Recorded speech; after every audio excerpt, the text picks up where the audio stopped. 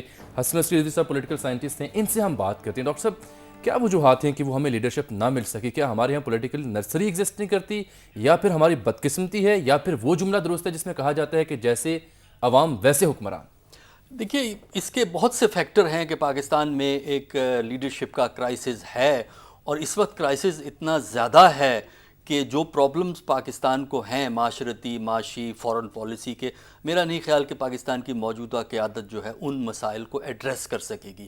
اس کی وجہ جو قیادت کا فقدان ہے وہ ایکسیپشن دو چار نکال کے آپ کو قیادت کا فقدان نظر آتا ہے۔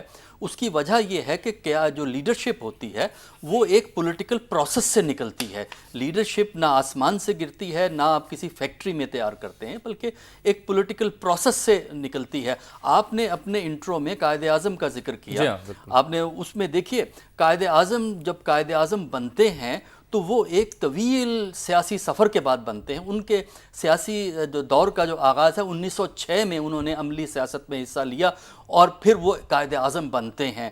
اور اگر آپ یہ دیکھیں جو 1958 تک اور اس کے بعد 60s میں جو پاکستان کی قیادت تھی، اس میں جو لوگ فیڈرل گورنمنٹ میں آتے تھے یا وزیر اعظم بنتے تھے ان کو کسی تعارف کی ضرورت نہیں ہوتی تھی، کیونکہ فیڈرل کیبنٹ میں آنے کا مطلب یہ ہوتا تھا کہ 25-30 سال کا کیریئر ہے اور کیریئر کی ہائٹ پہ آ کے آپ فیڈرل کیبنٹ میں جاتے ہیں۔ اب ہمارے ہاں حال یہ ہوا ہے کہ وزیر اعظم کا بھی ہمیں تعارف کروانا پڑتا ہے کہ یہ وہ فلاں صاحب ہیں، انہوں نے یہ کام کیا، انہوں نے وہ کام کیا، اور اس کے علاوہ بہت سے لوگوں کا جو کیریئر ہے پولیٹیکل کیریئر وہ کیبنٹ میں آ کے سٹارٹ ہوتا ہے۔ پھر میڈیا، اسٹیٹ کا میڈیا ہے، ان کو پروجیکٹ کرتا ہے۔ اس میں ایک وجہ یہ بھی نا اتحادیوں کے ہاتھوں بھی تو ہے نا، گورنمنٹ اتحادی بھی تو کہتے ہیں ہمیں یہ نہیں پسند، ہمیں یہ پسند ہے، جیسا کہ ہم نے ان کی نامزدگی سے پہلے جو صورتحال دیکھی ملک میں۔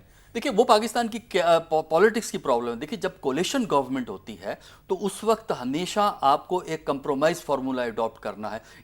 اس وقت کی سچویشن کو جو پاکستان میں جو وزیر اعظم اب جو منتخب ہوئے ہیں ہماری قومی اسمبلی سے، راجہ پرویز اشرف، اس سچویشن کو آپ کمپیئر کر سکتے ہیں انڈیا میں 96 کے اندر ڈیوی گاؤڈا الیکٹ ہوئے تھے پرائم منسٹر۔ اچھا، وہ اگرچہ ان کا کیریئر راجہ پرویز اشرف سے بہت بڑا تھا، یعنی اس کے باوجود وہ چیف منسٹر بھی رہے اپنی اسٹیٹ کے، اور ان کا کیریئر راجہ پرویز اشرف سے بڑا تھا، لیکن اس کے باوجود ان کو یونین لیول جو فیڈرل لیول کہہ لیں یا بین الاقوامی سطح پہ کوئی ان کو نہیں جانتا تھا، تو ان کا تعارف کروانا پڑتا تھا۔ اسی طرح اب جو پرائم منسٹر ہوئے ہیں ان کا بھی آپ کو یہ تعارف کروانا پڑے گا، کیونکہ جب تک آپ ایک پروسیس سے نہیں، ان کا تعارف تو ہم کروا لیں گے، لیکن ہماری اپنی صورتحال یہ ہے کہ گرین پاسپورٹ جب لے کے باہر جاتے ہیں تو ہمیں اپنا تعارف کرواتے ہوئے ڈاکٹر صاحب ایمان کی بات ہے، خاصی شرمندگی ہوتی ہے۔ جی بالکل، یہ ہمارے خارجی محاذ کی یہ صورتحال۔ جی بالکل صحیح، آپ کی جو ہے نا باہر رسپیکٹ جو ہے وہ موجود نہیں ہے، آپ کو کافی پریشانیاں ہوتی ہیں امیگریشن کے اندر۔ دیکھیے اصل جو میں پوائنٹ کہہ رہا تھا کہ جو پرانی لیڈرشپ ہے وہ گریجویٹ کرتی ہے، وہ نیچے سے اوپر جاتی ہے اور ایک سٹرگل کے بعد جاتی ہے۔ اس وقت جو ہمارے ہاں لیڈرشپ ابھرتی ہے اس کے لیے میں لفظ استعمال کروں کہ وہ شوٹ کرتی ہے، ایک دم سے نیچے سے ٹاپ پہ پہنچتی ہے، لہٰذا وہ میچورٹی، وہ بیلنس نہیں ہوتا۔ ڈاکٹر صاحب میں آپ سے یہ پوچھوں گا، کیونکہ آپ پولیٹیکل سائنٹسٹ ہیں، لکھتے بھی ہیں کہ لیڈرشپ کے لیے کون سی بنیادی ریکوائرمنٹس ہوتی ہیں اور وہ اگر مسنگ ہیں ہمارے ہاں تو کیوں ہیں؟ یہ آپ کے لیے سوال چھوڑے جا رہا ہوں، لیکن عرفان صدیقی صاحب سے میں آپ کا وہ نقطہ اٹھا رہا ہوں جو آپ کہہ رہے ہیں کہ جی ایک سلسلہ بنتا تھا گریجولی، لوگ آتے تھے اور پھر وہ کسی تعارف کے محتاج نہیں ہوتے، تو وہ ڈکلائن کیوں آیا؟ عرفان صدیقی صاحب اب ڈاکٹر صاحب گفتگو سن رہے ہیں، میں آپ سے یہ سوال پوچھنا چاہتا ہوں کہ وہ ڈکلائن کیوں آیا ہے، کہ اب اس کی کیوں ضرورت پیش آتی ہے کہ تعارف کروایا جائے کہ جناب یہ ہیں ہمارے نئے وزیر اعظم؟ دیکھیے جیسے میں پہلے آپ کو عرض کر چکا ہوں کہ ڈکلائن اس وجہ سے آیا کہ جو بھی کسی کھیت سے کوئی فصل اگتی ہے، کوئی پودا اگتا ہے، کوئی تناور درخت بنتا ہے، جو حسن عسکری صاحب فرما رہے ہیں، اس کے لیے ایک سازگار آب و ہوا کی ضرورت ہوتی ہے، موسموں کی ضرورت ہوتی ہے، کھاد کی ضرورت ہوتی ہے، پانی کی ضرورت ہوتی ہے۔ ہمارے ہاں پولیٹیکل لیڈرشپ کے اگنے کے لیے، پروان چڑھنے کے لیے، تناور درخت بننے کے لیے، باثمر بننے کے لیے وہ ماحول نہیں ملا، وہ موسم نہیں ملے، وہ آب و ہوا نہیں ملی۔ ہوا یہ ہے کہ آپ یہ دیکھیے کہ ہمارے ہاں پہلے جو عام انتخابات ہوتے ہیں اور عوام سے پوچھا جاتا ہے جی کہ آپ کس لیڈر کو پسند کرتے ہیں، کس کو حکمرانی کرنی چاہیے، وہ 1970 میں آ کے ہوتے ہیں، 47 میں، 1947 میں ہم آزاد ہوتے ہیں اور 23 سال بعد ہم عوام کے پاس جاتے ہیں کہ جناب بتائیے آپ کو کس طرح کے لیڈر چاہیے. اب 23 سال تو تربیت کا کوئی ماحول ہی نہیں رہا, مارشل لاؤں کی نظر ہو گئے یا جس کی بھی نظر ہو گئے, ملک بھی گنوا بیٹھے. اب اس 23 سال کے بعد جب ہم ایک آئین بناتے ہیں اور آئین کے تحت ایک حکمرانی کا یا جمہوریت کا ایک سفر شروع ہوتا ہے, تو آپ دیکھ لیجئے کہ 73 کے آئین سے لے کے آج ہم 2012 میں بیٹھے ہوئے ہیں. اس عرصے کے اندر بھی آئین کے ہوتے ہوئے بھی, ایک جمہوری ایک دستور کے ہوتے ہوئے بھی, اگر ہم ضیاء الحق صاحب کے 11 سال اور ان کے 9 سال شمار کریں تو 20 سال کا عرصہ جو ہے وہ مارشل لاؤں کی نظر ہو گیا. اب جب 20 سال کے اندر کون سی پولیٹیکل لیڈرشپ آپ اٹھا سکیں گے؟ یہی ہوگا کہ جو آئے گا وہ مارشل لا کے سائے تلے آئے گا, کسی مارشل لا ڈکٹیٹرشپ کے تحت وہ اپنا سیاسی کیریئر شروع کرے گا, نہ جمہوری تربیت ہوگی. کیا میں یہ پھر کہنے میں حق بجانب ہوں آپ کی گفتگو تناظر میں کہ انہیں پھر دوشی نہیں کہا جا سکتا؟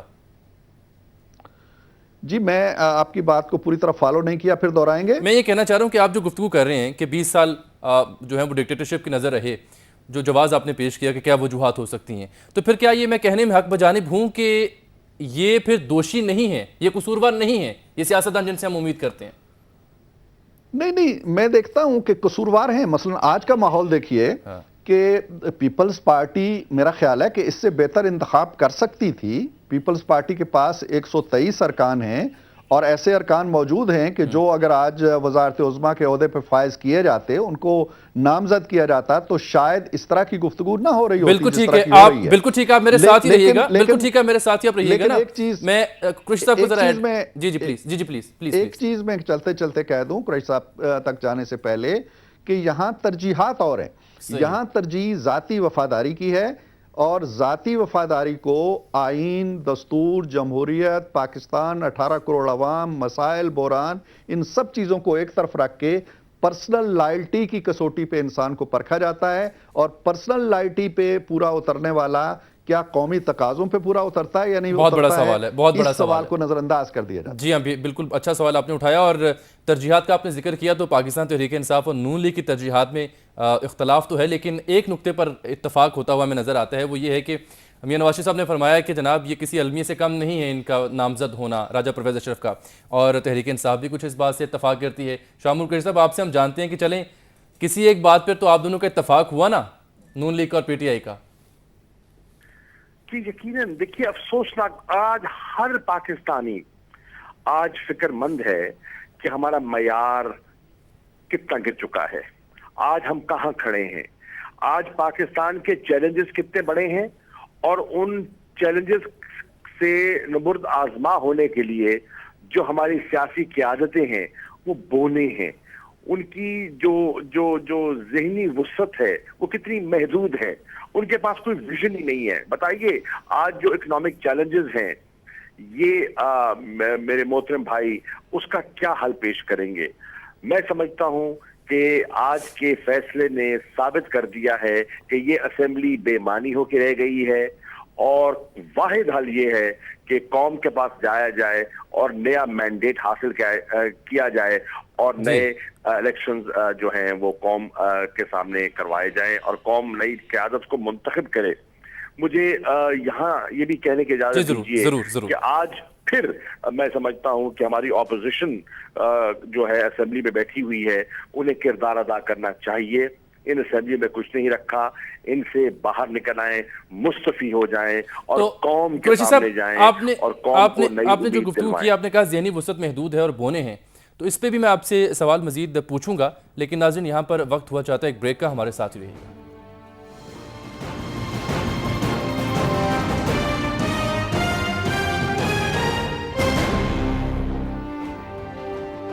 ناظرین پروگرام ان سیشن میں ایک بار پھر سے آپ کو خوش آمدید کہتے ہیں. بریک سے پہلے ہم نے ذکر کیا تھا کہ شاہ محمود قریشی صاحب نے یہ کہا تھا کہ ذہنی وسعت جو ہے وہ بہت محدود ہے, اور ہمارے جو سیاستدان, ہماری جو قیادت ہے وہ قد کی بونی ہے. تو قریشی صاحب مجھے یہ فرمائیں کہ جو ہمارے مسائل ہیں وہ تو اس قدر قداور ہو چکے ہیں کہ وسعت نظر وہاں جا کر ختم ہو جاتی ہے, تو اب کیا آسمان سے فرشتے اتریں گے ہمارے مسائل کو حل کرنے کے لیے؟ دیکھیے مسائل جو ہے نا, اب ہوگا کیا جی. آپ جانتے ہیں کہ کرائسس جو کا تو رہے گا. راجہ صاحب نے باوجود خط نہیں لکھنا اور وہ جو کرائسس چلا آ رہا ہے NRO سے جو شروع ہوا اس متفقہ فیصلے سے، وہ کرائسس اپنی جگہ جو کا تو رہے گا۔ اس کے ساتھ ساتھ آپ کا مالی جو ہے، جو مالی بدحالی جو ہے وہ بڑھتی جا رہی ہے۔ IMF کے پاس آپ کے پاس جانا ہے اور ان کے پاس وہ لیڈرشپ نہیں ہے، اور اس لیڈرشپ کی کریڈیبلٹی جو ہے وہ IMF کے ساتھ بالکل جو ہے وہ زیرو ہو چکی ہے، کیونکہ جو سٹینڈ بائی پروگرام تھا اس سے یہ نکل چکے تھے اور اپنی کی ہوئی کمٹمنٹس کو فلفل نہیں کر سکے۔ اسی طرح آپ دیکھیں کہ دکھائی یہ دے رہا ہے کہ ہمارا نظام پارلیمانی ہے، لیکن اختیارات راجہ صاحب کے پاس کہاں ہونے ہیں؟ آپ جانتے ہیں کہ اختیارات جو ہیں وہ ہونے ہیں صدر صاحب کے ہاتھ میں، زرداری صاحب کے ہاتھ میں۔ اب یہ ایک ڈائیکاٹمی ہے، ایک طرف نئے انتخابات کی بات ہو رہی ہے اور چند مہینوں میں نئے انتخابات آ سکتے ہیں، لیکن ایوان صدر جو ہے، جو کہ ایک نیوٹرل اپنا ہونا چاہیے مقام، اور جو صاحب صدر ہیں ان کو غیر متنازع ہونا چاہیے اور غیر جانبدار ہونا چاہیے۔ اگر وہ عنان حکومت خود چلا رہے ہوں گے، وہ ایک پارٹی کی قیادت کر رہے ہوں گے، تو پھر فری اینڈ فیئر الیکشن کا تصور ہی ختم ہو جاتا ہے۔ یہ تو ایک اور موضوع نکل آتا ہے، اس پر ہم بات کریں گے۔ ابھی آپ میرے ساتھ ہی رہیے گا۔ عرفان صدیقی صاحب، بات ہو رہی تھی، آپ فرما رہے تھے کہ جناب اتنے سال آمریت کو مل گئے تو وہ ہمیں آب و ہوا نہیں میسر آ سکی، لیکن اگر ہم دیکھیں قائد اعظم محمد علی جناح کو، نیلسن منڈیلا کو، ماؤ زیتنگ کو، تو وہ ڈیبری سے شروع ہوئے تھے اور پھر انہوں نے کیا کچھ بنا دیا ہمارے سامنے ہی ہے۔ تو کیا یہ صرف ذمہ داری سیاسی آب و ہوا پر ہے، یا پھر جو ہمارے تعلیمی ادارے ہیں یا دیگر انسٹیٹیوٹ ہیں وہاں پر بھی کچھ ایسا نہیں ہے کہ ایسی لیڈرشپ کریٹ ہو سکے جو مستقبل کو سنبھال سکے؟ دیکھیے، سم ہاؤ میں آپ کے اس تھیسس سے پوری طرح متفق نہیں ہوں۔ جی، میں نہیں سمجھتا ہوں کہ پاکستان کے اندر کوئی اچھی لیڈرشپ نہیں ہے۔ اگر ہم بھارت کے ساتھ جو ہمارا پڑوسی ملک ہے کمپیئر کریں اور اس کی لیڈرشپ کو دیکھیں، مثلا آج کے وزیر اعظم کو بھی دیکھ لیں، منموہن سنگھ کو، تو ہمارے ہاں اس قد کاٹ کے، اس ذہن کے، اس سوچ کے ان سے بہتر رہنما اور لیڈر موجود ہیں پاکستان کے اندر بھی۔ میں جو بات عرض کر رہا ہوں وہ دو چیزیں ہیں۔ ایک تو یہ ہے کہ ان لوگوں کو اپنی کارکردگی دکھانے کا، اپنا آپ، اپنا ہنر دکھانے کا، بہترین حالات کے اندر، سازگار حالات کے اندر اپنی پالیسیوں پر عمل درآمد کرنے کا موقع نہیں ملا۔ دیکھیے، ہمارے ہاں میاں محمد نواز شریف ہیں یا بے نظیر بھٹو صاحبہ تھیں، ان کو دو ادوار ملے، اور ان کے دونوں ادوار کو ملا کے بھی ان کو 5 سال کا عرصہ نہیں ملا۔